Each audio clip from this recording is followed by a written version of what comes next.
as you look at the breakdown. He's not getting a lot of gas at this point, which I would think is kind of a mistake at this point, unless he's just going to mass roaches here. But we do see a push coming across. A good number of Stalkers, roaches in a single Immortal is out.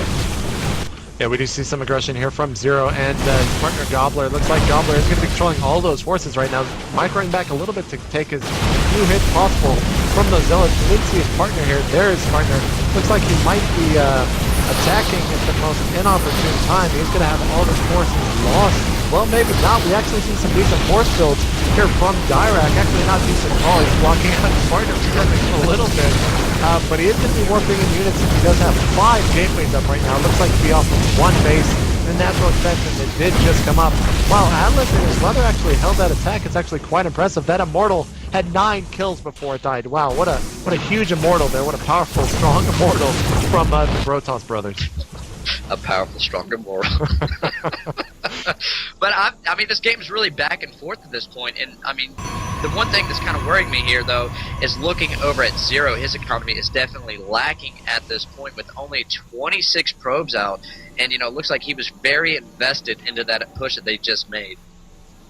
Yeah, we do see both players. Wow, we see a lone Immortal there from Zero. He needs to go ahead and pull that back, or it is going to get lost here from Dirac's forces. Not too many forces. I think he's actually throwing down 2 more gates. Not enough gateways for him right now. He does have 600 gas. He needs to be throwing down some more sentries there to take up those gas, or take up that extra gas. Going back over to Gobbler's base, he is going to be going for this Roach Zergling unit composition. He does have that lair down, does have that Hydralisk down from earlier, but he's just opting not to build them. Now we see a Colossus being spawned from Atlas's robotics facility. Looks like he is going to be upgrading those ground weapons level 1. He does have 1 Void Ray, a little bit of a weird unit composition. We do see him throwing down a pylon there at their nearest Zelnaga watchtower in the middle of the map. And now we see Globler going to be taking out the destructible rock with the high yield. Going to be taking this high yield extension, as there is no high yield right now from the Brotos brothers. So they need to be able to attack here relatively soon, but they're a little bit behind right now in the food supply, or in the food count. And now, one thing to note is a Dark Shrine is going down for Dirac right below his initial Nexus. So we're going to see a little bit of a change up there from him, it looks like. And now also a Phoenix coming in across from Atlas. So looks like they're going to be mixing in a few different units in their composition as another Colossus is going to come out. But right now, looking over at Zero and Globler, they do have a decent amount of units, with the Hydras coming in from Globler as well. But he is sitting really high on minerals at this point, as he is population capped once again. Sometimes I really question if people are actually stream watching, because as soon as you said Dark Templar Shrine, I saw an Overlord being warped in there from Gobbler. So, yeah, if you're watching the stream, be a good sport and close that. Looks like we do have a professional level match coming up next here, right after this match. So keep watching here on NLG's first Fright Night. Wow, a little bit of lag on my end. As about 400 people message me. We do see an observer out from Zero as well. They got to be stream watching. There's no way that they just randomly threw the. They definitely haven't seen that DT tower. But we do see some aggression here. Wow, a ton of Zealots. Oh, wow. With charge. Looks like he might be able to trap Gobbler's forces here. His partner is going to be a little bit late. Not sure why he attacked right there. Now it's a little bit of a miscue for them too, but now finally coming together. That is a lot of Zealots, though, as they're coming across. And yeah, you see it. That Colossus is going to go ahead and take off, find the cliff, and it looks like he's going to go for some trophy kills. Looks like he's actually just going to be standing there. He needs to get in that fight, man. Those roaches, Stalkers of the Globler and Zero are just doing so much damage on the Brotos brothers. Oh, and here are the DTs, but as they might be stream watching, or they might just be good players and expect some DPs at that time. They do go down relatively soon, and that Colossus is going to fall. Looks like we might see possibly a GG here, as Zero and Globler might just be able to push across the map. I don't know why I'm saying that, because they are probably stream watching as I do say that. We'll have to see if they move across the map. And of course, there they go across the map. So yeah, that was like 8 DTs that just ran right into, a probe and an Overseer. And well done. Okay, good. Well, actually, the Overseer's just chilling in Gobbler's base, so. It's okay, he's going to go ahead and go back and click on that and bring it into his force, because he has told him about it.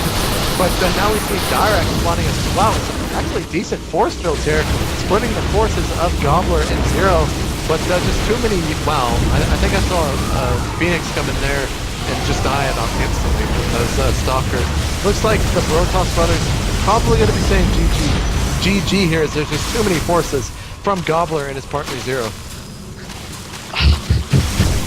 I mean, he was fully invested with that DT push, and it just nothing came of it. But also that little bit of a miscue of the timing, where you know, one brother went in without the other, just kind of looked like it was kind of the nail in the coffin. But of course, having deep vision for those DTs was probably the end all be all.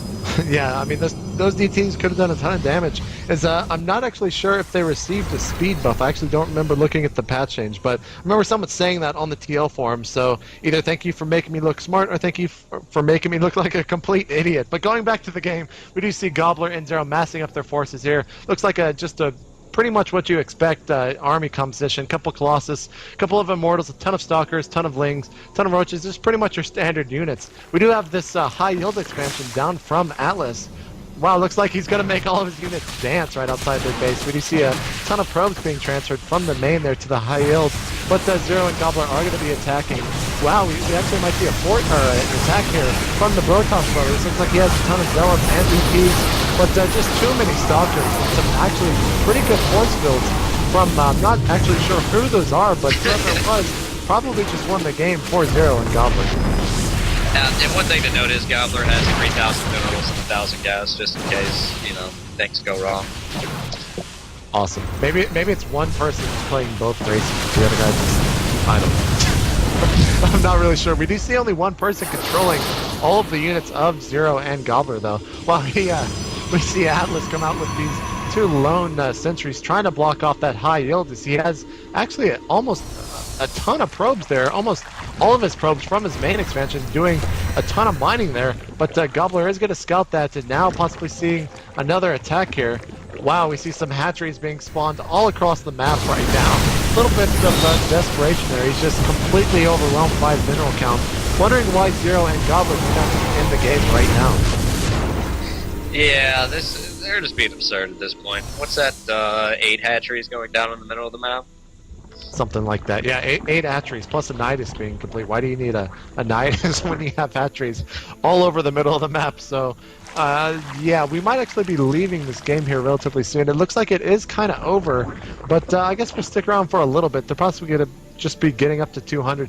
When you see a ton. No, this guy's just making Nexus in the middle of the map now, too. They're not doing anything. All right, so I don't know, Keith, do you want to stay in or keep casting there? So you want to get on to our next pro match? If we got a good game set up, let's go. Alright, so we're going to go and we can't actually talk to these players, but we're just going to go ahead and hopefully my spectator is watching. I'm going to wait for him to leave the game first from here because, yeah, the Globler and Zero, this game's over. They need to push. There's no reason. Yeah, they know we're going to leave. That's right. Well, okay, well, spectator, go ahead and just leave right now. Oh, well, maybe they're going to be pushing right here. Nope. We could just wait for a GG, I guess. It looks like they're going to be pushing maybe.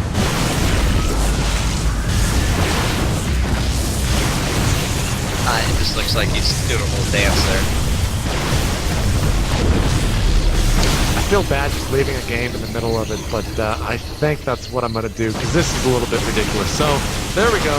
Leaving that game. Going to get our next match set up between QXC, the Terran player, and Zelmek, the Zerg player. We've seen a lot of TVZ, actually, in the 1v1s tonight. So let me go ahead and get this match started. What map have we not seen tonight, Keith? Maybe some Incineration? Incineration? Yeah. We'll throw it on Incineration.